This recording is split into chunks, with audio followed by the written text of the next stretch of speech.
Why are there lions, tigers, jaguars, and leopards, but no tiger-sized dogs? It feels like nature missed something. Cats got massive predators with claws, power, and silent attacks. Dogs gave us wolves, coyotes, foxes, jackals, and domestic breeds. Some dogs can be large. Wolves can be impressive. But there is no wild dog that fills the same role as a tiger. So why are there big cats, but no big dogs? The answer is not that dogs are weak. It is that cats and dogs evolved to solve the hunting problem in completely different ways. And once you understand those strategies, the mystery starts to make sense. Let's begin with the big cats. A lion or tiger is built around one idea: explosive power. Big cats are ambush predators. They do not usually win by chasing prey for miles. They win by getting close, staying hidden, and launching a short, violent attack. Their bodies match that lifestyle. They have muscular shoulders, flexible spines, strong forelimbs, sharp retractable claws, and powerful jaws designed to hold and kill prey quickly. A tiger does not need to run forever. It needs to get close enough that one burst of speed ends the hunt. That kind of hunting rewards size. If you are an ambush predator trying to bring down large prey alone, being bigger helps. A large body gives you more strength, more weight, more control during the struggle. This is why big cats could evolve into huge solitary hunters. A tiger can attack deer, wild pigs, buffalo calves, and sometimes much larger animals because its body is designed for direct physical overpowering. It is like a living trap. Quiet first, then sudden force.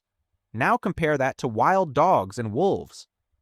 Dogs are built around a different idea: endurance and teamwork. A wolf does not hunt like a tiger. It is not built to explode from cover, grab prey with hooked claws, and wrestle it down alone. A wolf is built to travel: long legs, efficient movement, strong lungs, social coordination, a nose that can track over distance. Wolves and wild dogs often succeed by chasing, testing, tiring, and surrounding prey. They do not need one animal to be massive enough to overpower everything alone. The pack is the weapon. That changes the evolutionary math. If you hunt in groups, each individual does not need to become tiger-sized. In fact, becoming too huge could become a disadvantage. A giant dog would need much more food. It would overheat more easily during long chases. It might lose some of the endurance and agility that make canines successful. For a pursuit hunter, bigger is not always better. The animal needs to move efficiently for long distances. It needs stamina. It needs coordination. It needs to survive failed hunts without burning too much energy. That is one reason wolves are large, but not enormous. They are big enough to take part in serious hunts, but still efficient enough to travel across huge territories. A tiger is a power athlete. A wolf is a distance athlete. Both are dangerous, but they are dangerous in different ways. There is also a key difference in weapons. Cats have claws that are built for grabbing. Most big cats have retractable claws, which stay sharp because they are protected when not in use. During a hunt, those claws help hook into prey, pull it close, and hold it in place. That matters when your strategy is close combat. Dogs do not have the same kind of grabbing claws. Their claws are more like traction tools for running. They help with movement, but they are not the main weapon for holding prey. Canines use their teeth more than their forelimbs. A wolf bites, pulls, tears, and works with the pack, but it does not have the same grab and pin design as a big cat. This limits how large a solo canine predator can effectively become. If you are huge and hunting alone, you need a way to control large, struggling prey quickly. Big cats have the full toolkit for that. Large canines are better when they use cooperation. That is why the biggest members of the dog family are not lone tiger-style hunters. Wolves, African wild dogs, and dholes are social predators. Their success comes from group tactics. Now you might ask, couldn't evolution just make a giant dog with stronger jaws? It tried something close. In the past, there were larger canid relatives than many living wild dogs today. Some ancient canines were heavier and more powerful than modern wolves. There were also other dog-like predators that filled different roles, but they did not become the modern equivalent of lions and tigers. Why? Because ecosystems are competitive. Animals do not evolve in isolation. If cats already dominate the ambush predator role, and bears dominate some large omnivore roles, and hyenas dominate bone-crushing scavenger hunter roles, then a giant dog has to find a niche where it can beat the competition. That is hard. Evolution does not ask, can this animal be cool? It asks, can this animal survive, reproduce, and compete better than alternatives? For canines, the winning strategy was not becoming heavier and heavier. It was becoming mobile, social, intelligent, and adaptable. That strategy worked extremely well. Members of the dog family spread across many environments.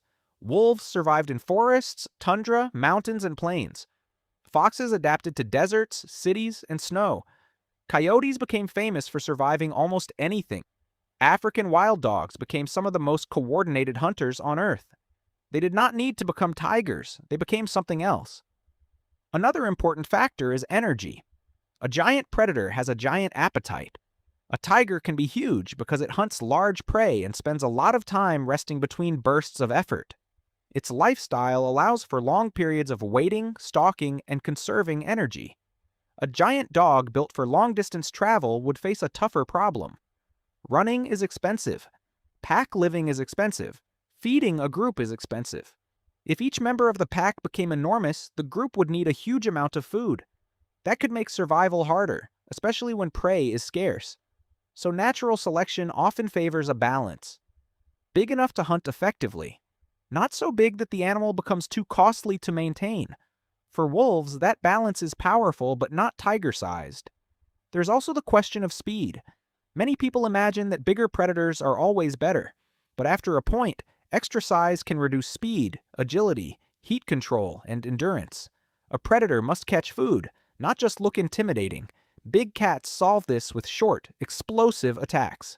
Canines solve it with pursuit and teamwork. A tiger-sized dog might be too heavy for the long chase and not cat-like enough for the ambush.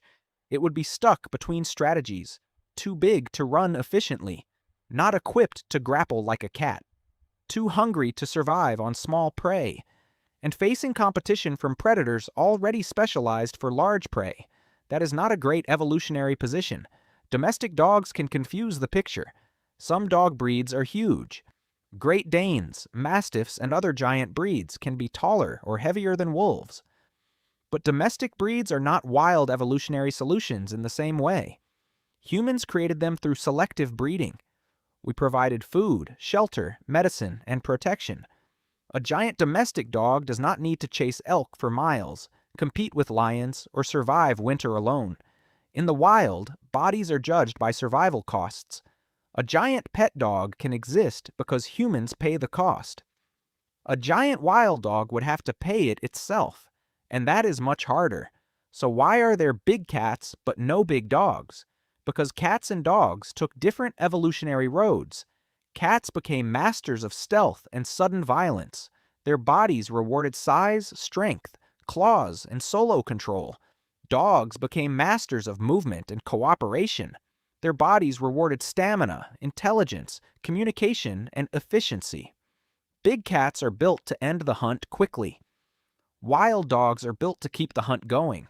One became the ambush giant, the other became the social traveler, and both strategies worked. That is the part people often miss. The absence of tiger-sized dogs is not a failure. It is a success in another direction. Wolves do not need to be tigers. African wild dogs do not need to be lions. Coyotes do not need to be jaguars. The dog family survived by being flexible, social, and persistent.